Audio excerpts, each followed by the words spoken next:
вы самое главное, по-моему, пропускаете мимо своего внимания.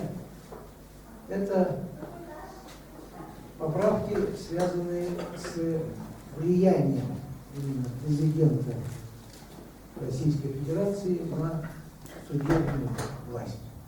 Ну, во-первых, вроде как, что дармоедов 19 в Конституционном суде, да, станет их меньше, ну и слава Богу, да. Вы, наверное, помните, как я в свое время предлагал Конституционный суд Республики Саха-Якутия перевести на общественные начала, ну, потому что наивно надеялся, что меня тоже могут быть выберут судьей Конституционного суда на общественных началах. И я бы каким-то образом привнес вклад, ну, определенный вклад в систему закона. Ладно, а вот это второй момент. Это когда президент может отстранить судью, который, как говорится, совершил действие, которое получит судебную власть. Это очень тревожно. На сегодняшний день Конституция официально предоставляет президенту полномочия формировать эту судебную власть. Он вот всех федеральных судей назначает. Сейчас добавили председателей, заместителей председателей федеральных судов и судей. Но ничего не поменялось по смыслу. Все как прежде. Но мы все знаем, что есть закон о судебной системе, где предусмотрена так называемая система отбора кандидатов в судьи. Процедура. Квалификационные коллегии. Я был членом первой квалификационной коллегии судей Республики Саха-Якутия. Ну и прекрасно знаю все-таки смысл ее из предназначения.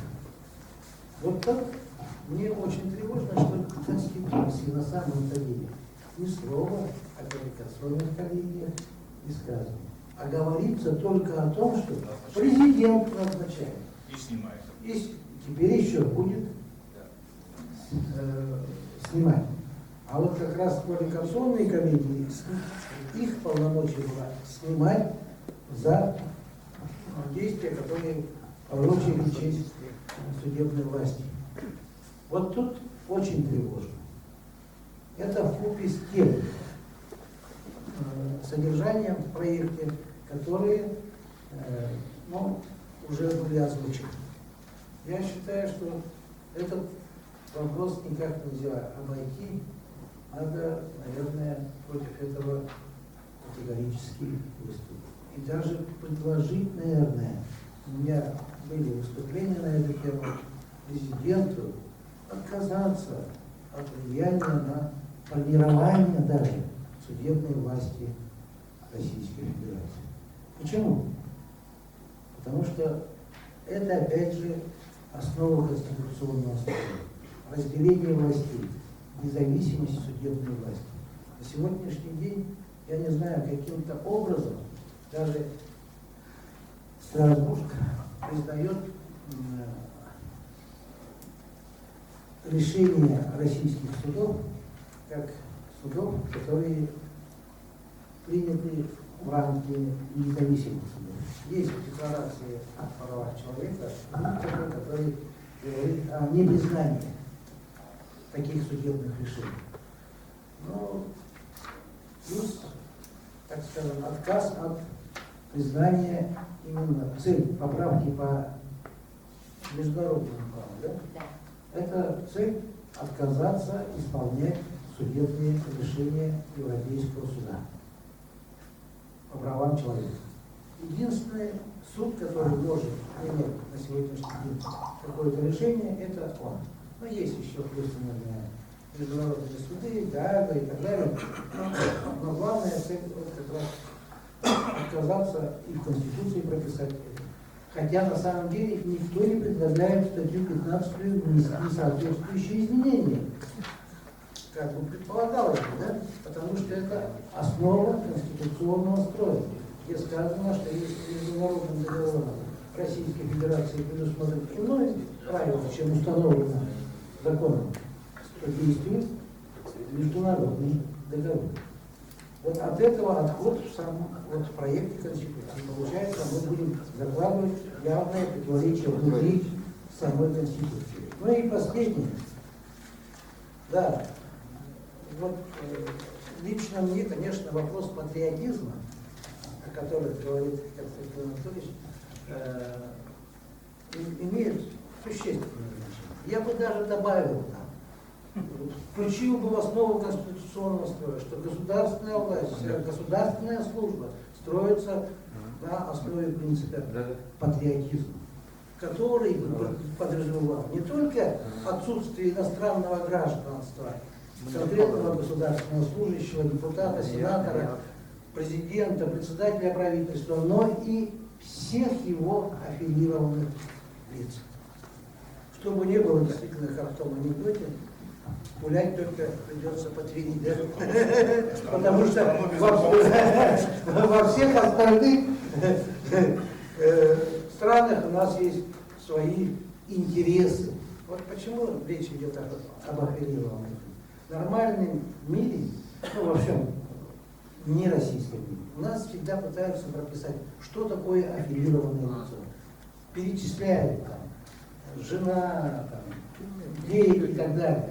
А во всех странах устанавливают, исходя из фактической оценки ситуации. Даже любовницу они могут признать аффилированным лицом. Друга, одноклассника по жизни, который вместе с ним, тоже могут признать аффилированным лицом. А как это прописать в законе? Никак, потому что это судейское усмотрение. И вот поняли, да, что те поправки, которые направлены на усиление президентского влияния на судебную власть, как раз должно в конечном итоге отразиться на судейском усмотрении в этих вопросах. Я немного уточню, там, президент же представляет Совет Федерации, а Совет Федерации решает писать. Вы считаете Совет Федерации органом власти? Нет, я не говорю о том, что у вас прозвучало, что 50, президент напрямую, он же не я напрямую. Напрямую назначает, я сказал, федеральных судей. Да, я не говорю про членов подачи. А я говорю о федеральных судей. Хорошо, прошу. Спасибо. Добрый вечер. Спасибо за приглашение. Я вот сегодня по годам смотрел наши конституции, которые работали в советское время, постсоветское пространство. Ну вот, смотрите, какая получается. С точки зрения экономики, социологии нашей страны. С 24 по 36 год. СССР Конституция. 12 лет отработала. Хорошо или плохо? Появились заводы, сейчас рушат заводы.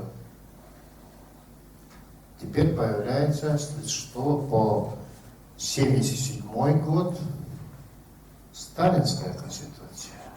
Куча заводов, осваиваем космос, освоили атом для обороны. Теперь с 93 года является 27 лет, она называется Ельцинская Конституция, потому что при нем была принята. Но здесь, в тех конституциях, которые 3 конституции были, 0 безработных. По крайней мере, в нашей республике. Теперь, с 93 года на сегодняшний день мы имеем 40 тысяч безработных официально. Вот поэтому Совет Федерации, какой-то государственный совет. Думаете, это кому-то надо, что ли, народ, ребята? Никому это не надо. Народ хочет жить, одеваться и радоваться. Потому я вот сказал бы, те конституции, которые, да, вот, разницы нет. Советское время, сегодняшнее время. Она имеет просто лицо свое. Та называлась Ленинская, потом Сталинская, потом Брежневская, потом Ельцинская. Но с 1977 года Брежневская конституция, она на самом деле привело только к развалу страны. Видимо, экономика не очень-то хорошо у нас. Видимо, перестройка она называлась. И отработав, она в 1991 году развалилась. Вот и все. Ну, сегодня, вчера особенно в Совете, обсуждали мы эту конституцию, да, на совете Вильтемена. Но как она отработает? На самом деле ведь никто ж не может сказать, что даст ли она народу работу. Самое главное, что вот мы на сегодняшний день наказ избирателя должны исполнять, да?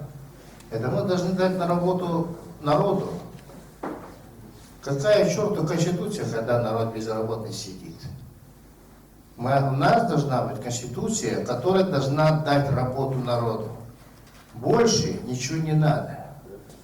Президентская республика, парламентская республика. Кого это волнует-то? Она должна защищать нас, оборонять, дать работу народу и все. Остальное это все разговоры. Поэтому вот даже вчера вот я свое личное мнение говорил, да, по социологии, конечно, потому что президент предложил 616 тысяч рублей увеличить материнский материал, там какая победа наша, да, вот при этом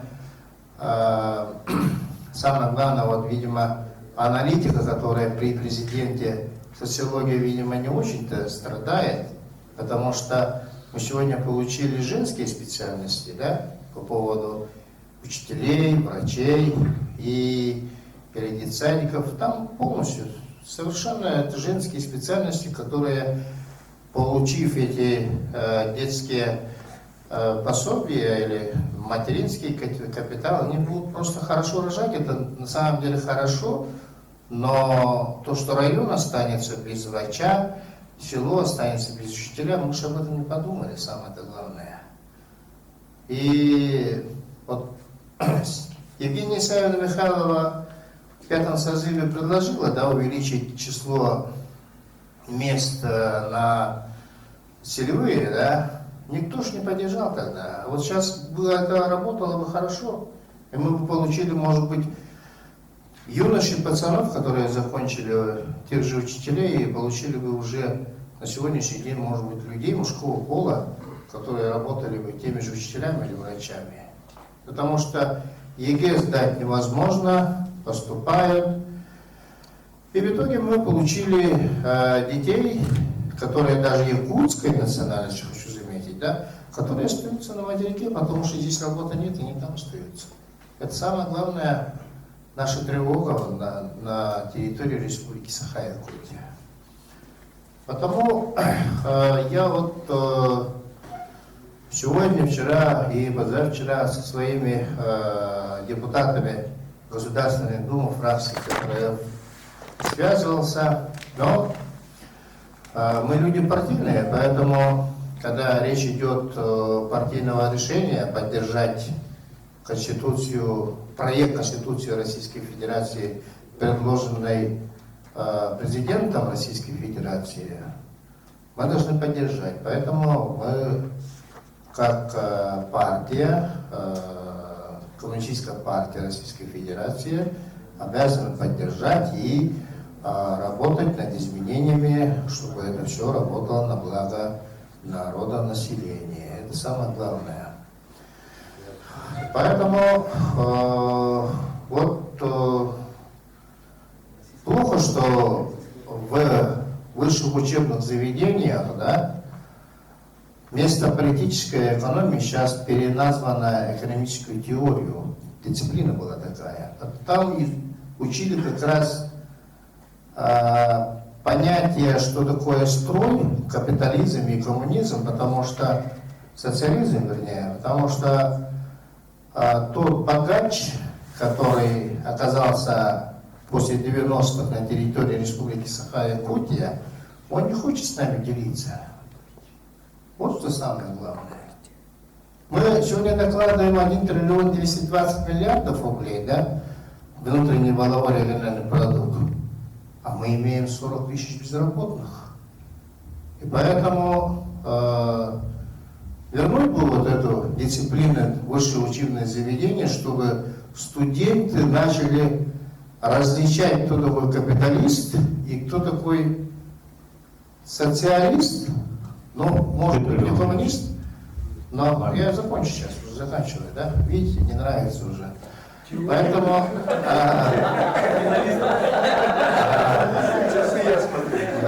начинаешь вот эти вопросы вникать, они сразу начинают не нравиться, потому что они же защищают богатых, самое-то главное. Вот самое что. Это самая главная наша позорная метка в нашей истории, да? Было же достоянием народным, а сегодня нескольких людей сотен, и все. А мы какую-то конституцию там поделится, не поделится, даст, не даст. Может, хорошими глазами посмотрим. Поэтому спасибо. Вот на этой нотке я закончу. Можно я зачитаю? Тут есть информация, нет, сообщу. Нет, я вам сейчас просто зачитаю. Павел Крашенинников сегодня выступил. Это председатель комитета по госстроительству. Он сказал, что поправки, вот эти все поправки будут вынесены на общероссийское голосование. Порядок голосования сейчас разрабатывается. Это вот, Ульяна Алексеевна, на ваш вопрос, как это будет происходить. И самое интересное еще вот что сказали. Это по поводу рассмотрения. Вот второе чтение пройдет 11 февраля. Володин уточнил. На сбор поправок ко второму чтению предусмотрено 15 дней. Всероссийский опрос по поводу поправок должен пройти 12 апреля и 26 апреля. То есть еще будет, я так понимаю, голосование, еще и опрос. Вот, так что до второго чтения еще депутаты ЛТМН могут внести какие-то предложения. Дайте предложения. Я вот считаю, что наше обсуждение, оно... Да, нет, вот смотрите, наше обсуждение, как раз оно полезно, не надо говорить, что оно опоздало или не нужно. Вот если ставится вопрос о том, что будет какое-то в каком-то формате общенародное голосование, вот то, что мы с вами сегодня разговариваем, дай Бог это в виде какой-то записи, пусть даже только на Ютубе пойдет, мы как раз поможем нашим гражданам, нашим землякам сформировать более грамотное, более взвешенное отношение к этому голосованию, к этим поправкам. Так что наш разговор не поздний, не запоздалый, а нормальный.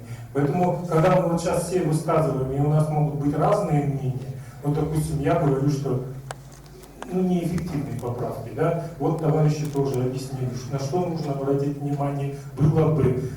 На самом деле, вот, грубо говоря, Владимир Данилович говорит о том, что Госсовет подозрение вызывает, скорость это вызывает подозрение. Естественно, мы все прекрасно понимаем, просто вслух надо об этом сейчас сказать, что все мы подозреваем, что Путин хочет сделать, как сейчас говорят, трансфер этой власти и сохранить за собой контроль над российским государством. Для этого он и придумал Госсовет, поэтому он придумал кучу поправок к ненужным статьям об индексации пенсии, о чем-то, чтобы все это завуалировать и сказать красиво, а самое главное, что он хочет остаться дальше руководителем государства, под кучей красивых поправок провести. Вот это, как говорится, грубо говоря, смысл слов. Добрый вечер, уважаемые дамы и господа, товарищи, все прочие. Меня зовут Сергей Добрый. Я закончил по конституционному праву, и у меня есть пара мыслей по поводу текущего пакета поправок, которыми я бы хотел с вами поделиться, может быть, это будет кому-то интересно. Послушав ораторов, которые выступали прежде, которые находили только по одному аспекту заслуживающего внимания, я с ними не соглашусь, я считаю, что аспектов таких достаточно больше. Я насчитал от 5 до 7 моментов, на которые можно в историко-правовом контексте как-то остановиться. Первый, естественно, это вопрос по 2 срокам подряд. Да? Я думаю, что здесь Владимир Владимирович немножко взволновало то отношение, то, что все считают, что он каким-то образом узурпировал власть, побыв 2 срока подряд президентом, потом поставив прокладку в виде Медведева и опять на 2 срока подряд. Да? И теперь я считаю, что в 2024 году у него этот механизм не прокатит. Но если считать, что у закона есть не только буква, но и дух, то нужно обратиться к тем людям, которые писали эту Конституцию в 1993 году. К мнению Сергея Сергеевича Алексеева, Сергея Михайловича Шахрая, Олега Ильича Румянцева, которые говорят, что слово «подряд» абсолютно не предусматривало того, что можно 2 срока посидеть президентом, потом установить кого-то, пересидеть еще 1 срок и заново стать президентом. Все в один голос считают, эксперты-конституционалисты, что президентом Путина в 2012 году был нарушен фундаментальный принцип Конституции, согласно которому он был 2 раза подряд президентом, и более ему нельзя занимать как юридическому лицу эту должность. Соответственно, в 2012 году президент Путин совершил нарушение Конституции. Да? Это, во-первых, и сейчас, совершая эту поправку, он не вносит фундаментально никаких изменений. Здесь я с вами не согласен, Борисович. Он может убрать это слово подряд, может там 2 раза написать, но ничего от этого не изменится. Даже сейчас он может продолжать и это нарушать, поскольку он уже нарушил. Да, второй момент по Госсовету. Да? Опасения Владимира Даниловича. Почему я с ними не согласен? Прямо в тексте этих поправок, которые у вас есть, написано, последняя фраза: полномочия Государственного Совета устанавливается федеральным законом. Да, федеральный закон принимается Государственной Думой, соответственно, если, допустим, президент Путин решит каким-то образом остаться во главе этого Госсовета, да, как бы неконституционной, по сути, должности, да, и посадить президента на какую-то марионетку, то в этом случае Госдума сможет то есть оставить за собой право воздействия на этот Госсовет. Переходя к историческому контексту этого Госсовета, кто знает, когда он появился вообще, Госсовет? Царское время. Нет, Российская Федерация. Российская Федерация когда появилась? В царское время он появился, его реанимировали. Госсовет 2004 году. Нет, Государственный совет появился по инициативе Геннадия Эдуардовича Бурбулиса в 1991 году, как организация, которая должна принимать какие-то коллективные решения, поскольку Политбюро ЦК КПСС было распущено, а коллегиального органа для принятия решений не было. Вторично этот вопрос поднялся, реформа Госсовета была проведена в 2000 году осенью, как раз тогда вступившим в должность президентом Путиным. Как мы видим, он впервые разрабатывал какие-то варианты, как только придя к власти, для того, чтобы этот орган, абсолютно неконституционный, был создан, и сейчас он спустя 20 лет после прихода к власти, он возрождает эту меру. В какой степени на перспективу этот орган может стать доминирующим? В истории был такой прецедент в 1997 году, когда был подписан союзный договор России и Беларуси. Тогда господину тогдашнему президенту Ельцину был положен на стол проект федерального конституционного закона, который предусматривал создание Госсовета России и Беларуси. Он точно так же слово в слово предусматривал выработку социально-экономической политики, внутренней, внешней и так далее, да, с одной поправкой. Решение Госсовета России и Беларуси обязательны для федеральных органов государственной власти и той, и другой страны. Тогдашний помощник президента по фамилии Комиссар положил его на стол и сказал: подпишите. Ельцин там чуть ли не подписал, но как-то в последний момент кто-то, то ли Чубайс, то ли кто-то там его выдернул этот листочек, и удалось избежать внедрения этой нормы. Это что касается Госсовета, потому что возможно создание такой структуры. Необходимо опять же посмотреть формулировки, как они будут законодательно предусмотрены. Статьей 11, частью 1 противоречия будет? Нет? Обязательно. Как же? Госсовет, он противоречит практически всем ветвям власти, потому что он не предусмотрен. Куда он будет встраиваться? Исполнительная эта власть, представительная, да? Куда он будет? Вот, непонятно. Далее, третий момент. Извините, что я так на историю хожу. Конституционный суд. Да? Здесь я соглашусь с Урумычем, что это крайне опасная мера. Почему уменьшают с 15 до 11? Да? Кви продест. Мы начали с чего, кому это нужно и чем это опасно. Уменьшение количества судей Конституционного суда. Чем это опасно? Договариваться легче. Договариваться легче. Это уменьшает количество так называемых особых мнений. Если вы посмотрите на ключевые позиции решения Конституционного суда по основополагающим для страны вопросам, вы посмотрите, что ряд судей Конституционного суда имеют особое мнение. И вот это очень страшно для людей, которые пытаются продавить те или иные решения по тем вопросам. Ну и также право проверки федеральных конституционных законов и законов до подписания. Мы опять видим, что данный принцип нарушался. Этот принцип нарушался в 1993 году. Народные депутаты СССР, которые здесь сидят, не дадут соврать, что причиной так называемого расстрела парламента Ельцина было то, что он издал указ номер 1400, а председатель Конституционного суда, тогдашний и нынешний Валерий Зоркин, его осудил. То есть Ельцин еще не подписал указ, а Зоркин его уже заклеймил за неподписанный указ. То есть это было кардинальное нарушение судьей и председателем Конституционного суда законодательства, действующего тогда. А сейчас он, получается, это легитимизирует. Это пункт 3 по Конституционному суду. Так, четвертый пункт, который, мне кажется, довольно важным, на который еще никто не обращает внимания. Президент получает право уволить председателя правительства без отправления в отставки всего правительства. Сейчас президент имеет право отправить в отставку только полностью все правительство. Всех министров и одного президента, и премьера вместе с ним. В чем здесь мне показалась забавным аллюзия? Аллюзия показалась мне забавным с 2004 годом.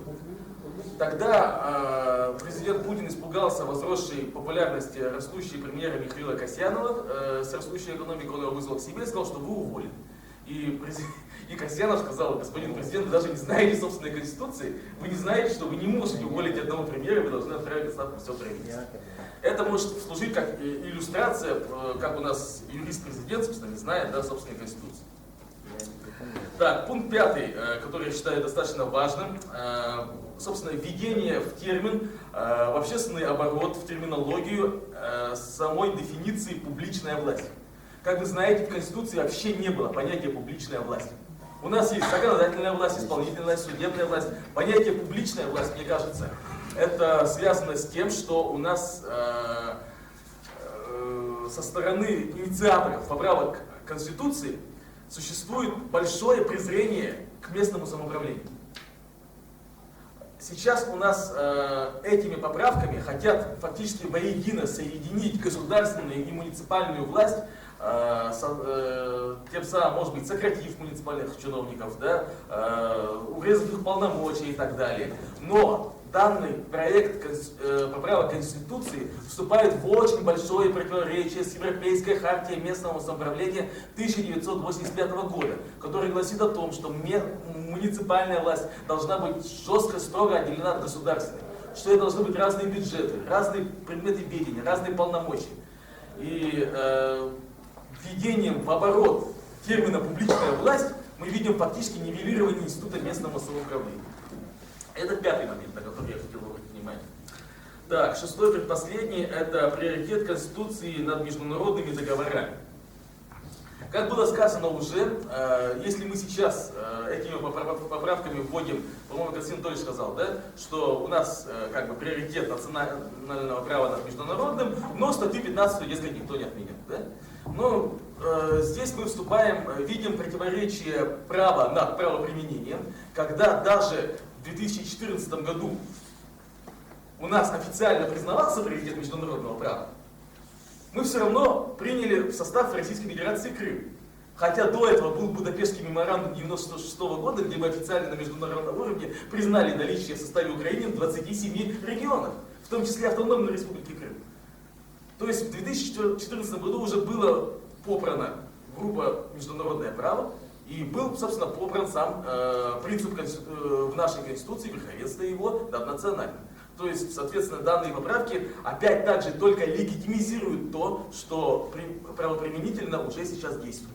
Но международные договоры они не самоисполняются, не ратифицируются. Безусловно, они ратифицируются, но мы говорим о правоприменении. 7-й пункт. Я считаю, что вот здесь тоже никто не обратил на это внимание, а мне это почему-то сразу в глаза бросилось. Да? Это про президента. Вот было как-то вскользь сказано, что, дескать, мол, хорошо, что он вот, не должен иметь иностранного гражданства, например, это все, мне кажется, мелочи. Я лично считаю, что человек, который куда-то баллотируется, может иметь хоть 100 гражданств, да, пожалуйста, лишь бы он человек был хороший. А кто ж... Вот так вот, что был хороший, это его дело личное. Какая вам разница? Гражданство давайте я позволю, я закончу, потом мы с вами поспорим. Давайте мы с вами поспорим, после того, как я закончу. Не надо со мной спорить. Так вы же меня перебиваете, я же вас не перебиваю. Молодого не надо перебивать. Пусть говорит. Так вот, сейчас данным проектом поправок предусматривается ввести указание, как кандидата на должность президента проживать не менее 25 лет на территории Российской Федерации. До этого в действующем тексте Конституции сказано, что кандидат на должность президента должен проживать 10 лет. Мне кажется, что данная поправка, она антиконституционна, поскольку она ведет к умалению прав, прав человека, обладающего пассивным избирательным правом, допустим, да, если он проживал, ну, допустим, раньше 10 лет, да, вот, а если он проживал, допустим, 12, да, или, ну, тогда его права будут несправедливо умалены, и это нарушение Конституции, статьи 55, по-моему, касаемо, собственно, прав граждан на избирать и быть избранным. Я закончу свое выступление последним тезисом. Почему с такой космической скоростью, как сказал Владимир Ильич, принимаются эти поправки? У меня на этот счет есть свое мнение, особое мнение, как сказали бы судьи Конституционного суда, да? Сейчас они будут говорить меньше, потому что это так все быстро меньше, да? Почему так быстро? Потому что 9 марта 2020 года в Гааге состоится процесс по тому, кто сбил 17 июля 2014 года малайзийский Boeing MH17, на борту которого было 298 мирных жителей. И, судя по всему, у кого-то есть мнение, чей военный расчет это сделал, и, соответственно, нужно уйти от судебного преследования. И для этого с космической скоростью вносятся поправки. Я закончил. Хорошо. Молодец. Я бы хотел обратить внимание, да, вот то, что Сергей сказал, что такое, новая терминология публичная власть. Хотел бы ссылку сделать в 12 статье Конституции, где написано: в Российской Федерации признается и гарантируется местное самоуправление. Местное самоуправление в пределах своих полномочий самостоятельно. Органы местного самоуправления не входят в систему органов государственной власти. Это в Конституции. В предлагаемых поправках написано 132 статья: органы местного самоуправления и органы государственной власти входят в единую систему публичной власти в Российской Федерации и осуществляют взаимодействие для наиболее эффективного решения задач интересов населения, проживающего в соответствующей территории. Эта поправка напрямую противоречит статье, которая прямо действует, да, что местная муниципальная власть не является государственной властью. Я даже сделал табличку, да, где система органов публичной власти в России, его оперативно уже интернет уже есть. Туда уже включено местное самоуправление, третье, законодательное, исполнительное, судебное. У местного самоуправления судебной власти как такого нету. Значит, исполнительные, законодательные есть уже. В связи с тем, что Госсовет включен в этот перечень поправок и терминология органов публичной власти, да, я бы хотел, от кого-то услышать компетентное мнение по этому поводу. Что это означает, к чему это ведет и как нам голосовать 12 или 26 апреля, да, или против, либо каким-то образом выйти на Элтумен, чтобы они к второму чтению в поправках указали несоответствие, либо особое мнение по этому поводу. У меня еще есть третий вопрос, который я хотела бы задать из сидящих.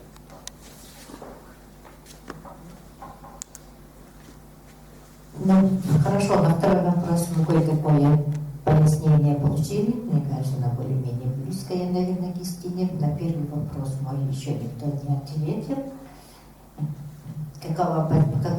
Какие будут шансы у Путина в связи с введением этих поправок быть по-новому избранным, начинать все сначала.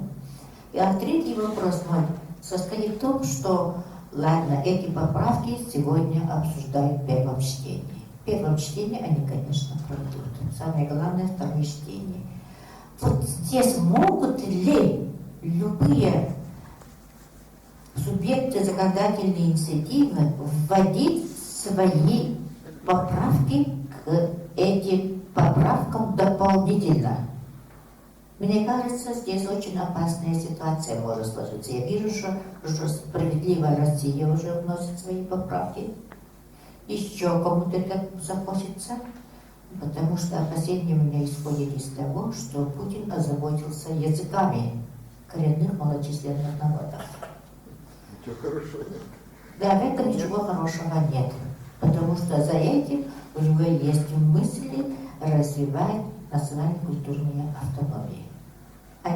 А этот закон введение этого закона мы в нашей республике не допустили по сей день. Принципиально. У нас есть своя республика, в которой не могут быть национально-культурных автономий. Только общины и только какие-либо этнокультурные сообщества, объединения. А чем это опасно? Разрушением республики. Да. Допустим, Бурятии, который наиболее близок, у них там все эти национальности организовали себе национально-культурные автономии и действуют буквально как наш Элтумен. И, соответственно, у них свои претензии и на территории, и на властные структуры, и на местное самоуправление и так далее. Много у них полномочий у этого закона. Можете посмотреть. Поэтому вот, насколько это, какой там регламент Госдумы, что там написано? Если есть поправки, внесенные кем-либо, то дополнительно вводятся ли другие поправки в процесс обсуждения этого закона? Не трудно меня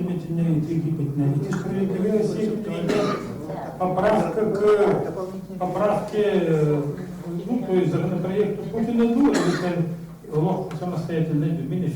Да, самостоятельно. Самостоятельно в этом? Да, вот Конституция обсуждается, к этой Конституции вот путинская, Ладно, билеген барательдерinde, КПРФ-килдерinde, ЛДПР, еще крутые килдерinde. Что угодно, у кого есть субъект инициативы. Партии не являются. Нет, но они найдут субъекта. Сейчас обсуждают же только вот проект конституционного закона о поправках в Конституцию. Да. Вот они будут работать в рамках только вот этих поставленных вопросов. Просто, да, дополнительные вопросы, я почему там говорил о 72-й статье, о 3 главе о федеративном устройстве. Мои слова были в основном для населения республики, чтобы они поняли, что сейчас президент России инициировал конституционный закон о внесении изменений в Конституцию, который вот действительно, как мы с Владимиром Даниловичем подозреваем, связан только с одним вопросом. Как тихонько передать власть? Не передать. Да, самому себе, как говорится, потихоньку и тихо сохранить. А все остальные изменения, индексации, там, согласование членов правительства, все это мишура, чтобы люди не поняли. Ведь людям понравится, вот Путин немножко делится властью, сделан шаг к парламентской республике. Но мы должны как раз и разъяснить, вот молодой человек, я имя отчество не знаю, очень хорошо все объяснил тоже, такие вещи, нюансы, моменты отметил, и мы должны об этом населению говорить, рассказывать, тем более, как уже понятно, что будет какое-то общенародное голосование. Не референдум, а голосование. Странная процедура. Да, в связи вот с принятием, со способом принятия, да, тоже вопрос возникает. И в связи с этим, конечно, я хочу задать вопрос Илье Алексеевне, как одному из авторов нашей Конституции Республики Саха-Якутия. Ну вот смотрите, сейчас способ принятия, он прописан в 136 статье. 9 глава, она неменяемая, то есть это защищенная статья, да, но тем не менее способ принятия вот он такой. То есть сначала рассматривается там субъекта, и так и должно было происходить. Но способ принятия придумали вот всероссийское голосование. То есть что означает всероссийское голосование? Я вот как-то об этом говорил вначале, но особо на это не обратили внимания. Дело в том, что, смотрите, наша Конституция Республики Саха-Якутия была принята депутатами Верховного Совета 12-го созыва. Депутатами. Хотя, вот у меня с 2000-х годов, да, значит, прошла очень серьезная работа по проведению соответствия нашей Конституции с Российской Конституцией. То есть она была проведена руками депутатов. Наша Конституция была принята депутатами не на всенародном референдуме. Ульяна Алексеевна, в связи с вопрос. Вот тогда, в 90-х годах, была ли возможность принять нашу республиканскую Конституцию на своем референдуме или нет? Это очень хороший вопрос. Благодарю за этот вопрос. Я хотела бы, отвечая на ваш вопрос, Константин Анатольевич, вообще выступить по следующему поводу. По поводу введения понятия «публичная власть», почему она возникла. На самом деле это действительно существующая форма самоуправления населения вообще в международном сообществе. Так что это на самом деле не новость. Допустим, мы как социологи понимаем, что надо с народом советоваться в разных формах. И вот это одна из форм, это обозначается публичная власть, в которую могут войти хоть семьи, хоть что. Здесь вопрос, мне кажется, возник еще потому, что когда мы в 90-х годах делали как свою конституцию, так и российскую конституцию, тогда присутствовала вообще форматы выражения публичной власти. Вот за это время наша Россия прошла достаточно серьезный путь гражданского самовыражения. Разные у нас одних только общественных организаций стало очень много. Когда начало 90-х годов я была в Польше, и мне показали толстущую том, в котором были списки общественных организаций, я была просто потрясена. У нас в то время была только одна коммунистическая партия и сколько-то общественных организаций. А у них было очень много общественных организаций. И сейчас мы как раз на таком этапе и находимся. У нас мы все члены каких-то общественных организаций. То есть мы выразители публичной власти стали.